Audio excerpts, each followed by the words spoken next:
мынандай сұрақ қойдым, сіздер мына медресені қалай ұстап отырсыздар?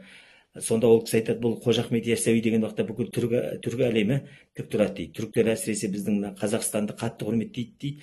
Өйткені кезіндегі мына Османия, одан бұрынғы кездерде сол ұстаздардың бәрі сол дін исламды таратып келген Қожа Ахмет Яссауидің шәкірттері болатын дейді. Сондықтан түрік елі өзінің қарыздар санап өте құрметпен қарайды дейді. Қожа Ахмет Яссауи деген уақытта бұл жерде қазақ, түрік деп бөлмей, сол медресеге қол ұштарын береді дейді. Онымен қоса мына Түркиядан кеткен қазақтар Европада, Голландияда, Францияда, Англияда, Америкада тұрып жатқан, олар да көмегін жіберіп тұрады дейді. Сонымен жұмыс істеп жатқан медресе деп айтып жатыр да. Ол жерде ұстаздарына, жаңағыдай медресеге жұмсалатын қаражаттарына. Енді бұның сыртында қандай басқа жолдар бар ма десем, мәселе біз кәсіппен айналыспаймыз деп, кәсіпке айналысқан уақытта дүние кіріп кете ме деп, содан бір қателікке ұрынып қаламыз деп, содан қашамыз дейді. Енді мынандай бір жол бар дейді. Құрбан айт кездерінде сол мысалы Түркияда қой сатып алу өте қымбат дейді.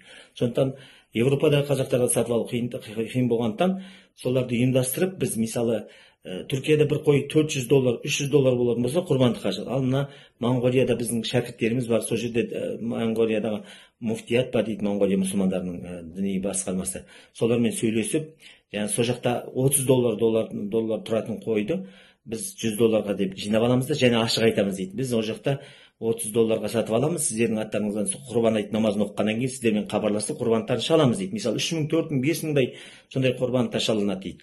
Сол жаңағы $70 қызметіміз бар, және осы медресемізге деп жұмсаймыз деп айтты. Осындай өздерінің мына уақытты қалай жүргізу жөніндегі жолдарын айтты. Және ең бастысы пайғамбарымыз саллаллаху алейхи вассалам Құраннан кейін келетін кітап имам Бухаридің кітабы, сол кітаптың ең бірінші хадисі иннамал аъмалу бинният дейді. Адамдардың істері ниеттерге байланысты дейді.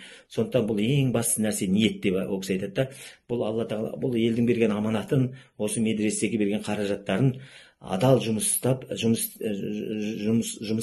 және адал сондай қаражаттардан жинап жүргізу дейді жұмысты дейді. Сондықтан осындай бір қызықты оқиғалармен бөлісті.